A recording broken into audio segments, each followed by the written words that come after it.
Hey guys, you're watching Melt in a Minute and I'm back with the latest happenings in the world of advertising, media and marketing all in 60 seconds. Let's get the countdown started. Top story today, from Britain's Got Talent to India's Got Talent, now we have Jio and Snap Inc. launching a challenge called Jios Got Talent. To take part, Snapchat users need to record a video of maximum 10 seconds showcasing their talent using the Jios Got Talent lens on the app. Sounds kind of TikTokish but interesting.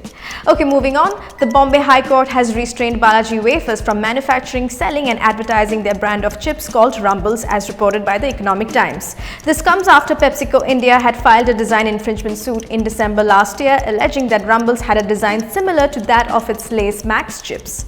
Next, coming to agencies, BBH India has appointed Nivedita Agashe as creative director in its Mumbai office. Nivedita will report to BBH India's chief creative officer and managing partner Barrett. And finally, in the endorsement space, Bombay Shaving Company has roped in Kartik Aaryan as brand ambassador. Kartik will be endorsing Bombay Shaving Company's shave and facial grooming range. And that's it from us today. This is Ritvika signing off. We'll be back again with all that's buzzing in the world of advertising and marketing. Stay tuned.